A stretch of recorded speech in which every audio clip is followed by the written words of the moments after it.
Hello friends, ये है मेरा लेमन ग्रास का पौधा। जैसे कि बारिश के महीने में हम बहुत सारे पौधों की रिपोर्टिंग करते हैं, तो लेमन ग्रास जो होता है इसका एक आइडियल महीना होता है बारिश का। आप इसकी रिपोर्टिंग करके इसको बहुत सारा मल्टीप्लाई कर सकते हैं और अपने यूज़ में ला सकते हैं।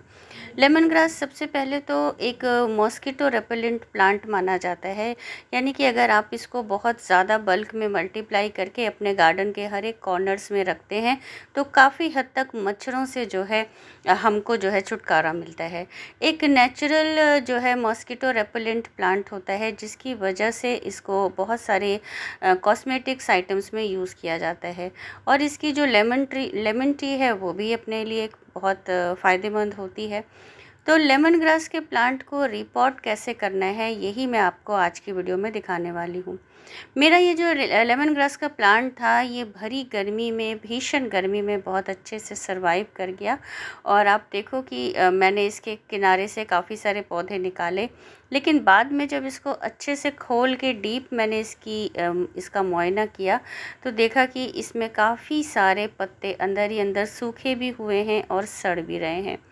तो लेमन ग्रास की जो है ना, हमें हर साल रिपोर्टिंग करनी होती है और मैंने अपने प्लांट की 2 साल से कोई रिपोर्टिंग नहीं करी थी।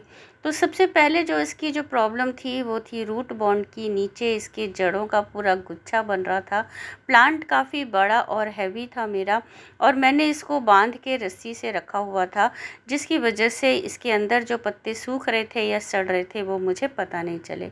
लेकिन जब बारिश में इसको रिपोर्टिंग करने का प्लान बनाया कि इसको दोबारा से सेट किया जाए और काफ़ी सारे प्लांट्स इसके निकाले जाए, क्योंकि लेमन ग्रास के जो प्लांट की ना आपके पास डिमांड भी बहुत सारी होती है। बहुत सारे लोग चाहते हैं कि आप लेमन ग्रास मल्टीप्लाई करके उनको दें।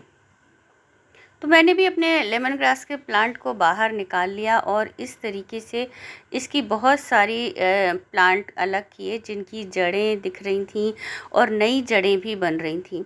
तो सारे प्लांट्स को निकालने के बाद का जो हमारा पहला काम होता है, इसके सूखे पत्तों को बाहर निकाल देना। आराम आराम से सारे सूखे पत्तों को छांट के साफ़ करके मैंने अलग कर दिया, और जो हरे पत्ते थे अंदर के साफ़ सुथरे, उनको क्लीन कर दिया। और जिनमें रूट्स नज़र आ रही हैं, जड़ हल्की हल्की इसमें जड़ें भी बनी हुई हैं और अंदर बहुत सुंदर सा हरा पत्ता है। बस इस तरीके का हमने सारे अपने लेमन के प्लांट में सबसे पहला काम यही किया कि अच्छे से इसकी करी सफाई। सूखे पत्ते कर दिए अलग और हरे पत्ते कर दिए अलग। उसके साथ जड़ों वाले जो ये भाग थे, ये सूखा हुआ है, बिल्कुल सूख चुका था ये जड़, इसको भी मैंने अलग किया, क्योंकि इसको भी रिपोर्ट करने वाली हूँ और इसमें भी नई जब ग्रोथ बनेगी तो वो आपको मैं ज़रूर दिखाऊंगी अपनी इसी वीडियो में। वीडियो को स्किप मत करना।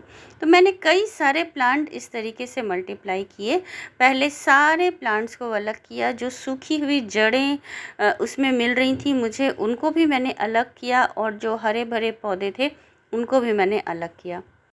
और इसकी हरी भरी पत्तियों को ऊपर से काट दिया, जिससे हमारे प्लांट को दोबारा से ग्रो करने में बहुत ज़्यादा मेहनत ना करनी पड़े। और अब बारी आती है इनकी सारी जो जड़ों को की सफाई तो हमने कर ली। अब इसको हम फंजीसाइड में जो है डुबोएंगे।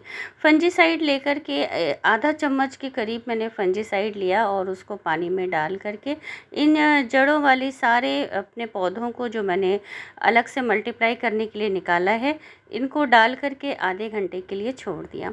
फंजीसाइड में डुबोने से, बारिश का महीना है, हमारे प्लांट में फंगस वगैरह नहीं लगती हैं और हमारे ये जो प्लांट हैं ये दोबारा से सेट हो जाते हैं, ख़राब नहीं होते। आपके पास फंजीसाइड नहीं है तो आप हल्दी पाउडर डाल सकते हैं, या फिर आप एलोवेरा का जेल, एलोवेरा की पत्तियों का जेल डालकर भी अपने प्लांट को दोबारा से इस तरीके से डुबो कर रख सकते हैं और ये सेट हो जाएगा। और ये जो मेरी जड़ें निकली थी, जो पूरा रूट बॉन्ड था बहुत भयंकर तरीके से, इन जड़ों का मैंने क्या किया ये भी आपको आगे बताऊंगी अपने इसी वीडियो में। वीडियो को स्किप मत करना। और अब बारी आती है मिट्टी बनाने की। तो अपने इस लेमन ग्रास की मिट्टी बनाने के लिए मैंने लिया अपना 50% का, ये हमारा नॉर्मल गार्डन सॉइल है, जो हमारे पास हमेशा ही बोरियों में इकट्ठा करके हम रखते हैं संभाल करके। और इस गार्डन सॉइल में ही मैंने मिलाया अपना ये किचन वेस्ट का कंपोस्ट। आप देखो कितना फाइन कंपोस्ट बना है नॉर्मल किचन वेस्ट से ही। और उसमें डाला हल्दी का पाउडर, क्योंकि इसमें कोकोपीट नहीं डालेंगे, बारिश का महीना है, इसलिए मैंने इसमें कोकोपीट नहीं मिलाया है। सिर्फ थोड़ा सा किचन वेस्ट का कंपोस्ट डाला है, हल्दी पाउडर डाला है, मिट्टी डाली है और ये फ्रेश चाय पत्ती डाली है और उसके साथ डाली है राख। बारिश में हमें हमारे हर गमले में राख ज़रूर मिलाना चाहिए। तो राख डालने के बाद नंबर आता है हमारी नीम की खली का। राख आप अपने हर गमले में वैसे भी मिला दें। अभी बारिशों का महीना है ना, अगर आप रिपोर्ट नहीं कर रहे हैं तब भी नीम खली, राख ये सब अपने गमलों में मिलाना स्टार्ट कर दें। ज़रूरी नहीं है कि आप अपने हर गमले की रिपोर्ट करें। इसके बाद मैंने राख मिलाया और नीम की खली मिलाई और सारी मिट्टी को मिक्स करके अपने गमले में डाल दिया और फिर उसके बाद अपने सभी प्लांट्स की धीरे धीरे करके रिपोर्टिंग स्टार्ट की। सब प्लांट्स को पूरी तरीके से मैं अलग कर चुकी थी और ये वाला जो प्रोसेस मैंने रिपोर्ट करने के लिए मतलब नए पौधे बनाने के लिए किया था, अब ये इसी तरीके से फंजीसाइड में डुबो करके अपने गमले में लगाने के लिए इन पौधों को मैं तैयार कर रही हूँ। और ये एक इतना बड़ा एक बंच सा बना करके मैंने ऐसे ही अपने गमले में इसको किया रिपोर्ट।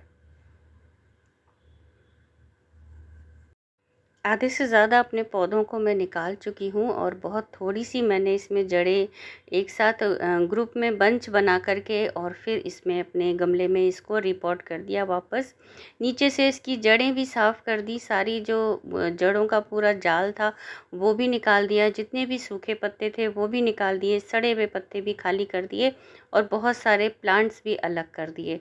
तो काफ़ी इसकी जो एनर्जी है वो काफ़ी मैंने बनाने के लिए कम कर ली। और अब बारी आती है फाइनल काम की।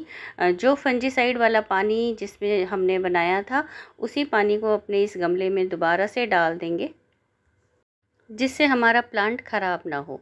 तो ये फंजीसाइड वाला पानी भी डाल दिया अपने गमले में और इसके बाद जो आखिरी काम है वो है इसके पत्तों की ऊपर से पिंचिंग करना। काफ़ी सारी पत्तियां जो ऊपर की थी मैंने उसको ख़त्म कर दी, जिससे हमारा प्लांट आराम से दोबारा से ग्रो करे और इसको ज़्यादा मेहनत ना करनी पड़े ग्रो करने के लिए। ये सारी जो पत्तियाँ हैं ये मेरे किचन में यूज़ होने वाली हैं, मतलब कि हम तो इसकी चाय बनाकर पी के इसको यूज़ कर लेंगे। और अब आप देखो कि मैंने ये नर्सरी बना ली छोटी छोटी सी गमलों में। जितने मेरे पौधे थे जहाँ में मैं लगा सकती थी, जो कुछ भी मुझे जगह मिली मैंने सब में लगा दिया। और ये जो मैंने सूखी हुई जड़ें, जो मैंने आपको कही थी कि मैं सूखी हुई जड़ों को भी लगा करके देखने वाली हूँ कि ये दोबारा से हरी होंगी या नहीं, तो मैंने ये लगा करके देखा और ये सारी जड़ों में से दोबारा से स्प्राउट्स होने शुरू हो गए। मतलब कि हमारा ये लेमन ग्रास की जो सूखी जड़ें थी जिनको फेंक देती तो शायद इतने सारे पौधे मेरे वेस्ट हो जाते, ये भी मेरे सारे पौधे सेट हो गए। और अब इन सारी जड़ों को निकाल करके अलग अलग जो है इनको बॉटल्स में या ग्रो बैग्स में लगा दूंगी, जिससे ये मेरे को देने के लिए गिफ्ट में काम आए। लेमन ग्रास का प्लांट हो या कोई भी प्लांट हो, रिपोर्टिंग करके कटिंग करके बहुत आसानी से बारिश के महीने में ग्रो हो जाता है। शायद इसीलिए ये जो सूखी हुई सारी जड़ें थी ये बारिश के महीने में आप देखो कितने अच्छे तरीके से ग्रो हो गई और इनमें सब में स्प्राउट्स आ गए।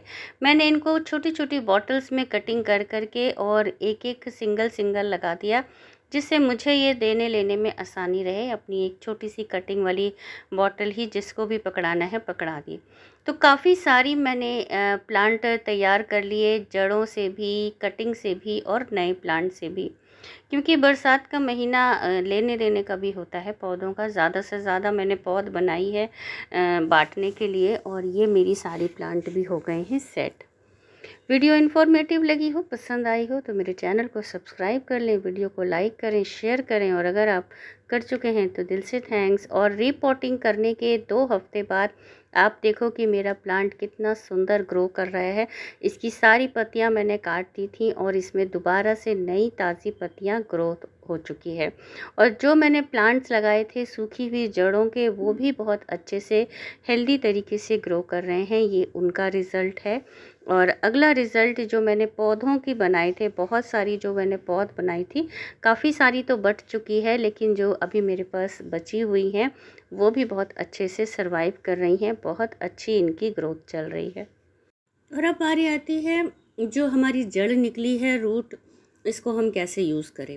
तो इस तरीके से जब हम रिपोर्टिंग करते हैं ना, अक्सर ये बहुत गुच्छे में बिल्कुल घनी जड़ों का हमको जाल मिलता है, जिसको हम यूज़ कर सकते हैं अपना मॉस्टिक बनाने के लिए। अपनी किसी भी एक डंडी में, मजबूत सी डंडी में आप इसको रोल कर लेते थे और रोल करके बांध लेते हैं, तो आपका ये एक मॉस्टिक बन के रेडी हो जाता है, वो भी बिल्कुल फ्री ऑफ कॉस्ट और बहुत ही हेल्दी भी चलता है।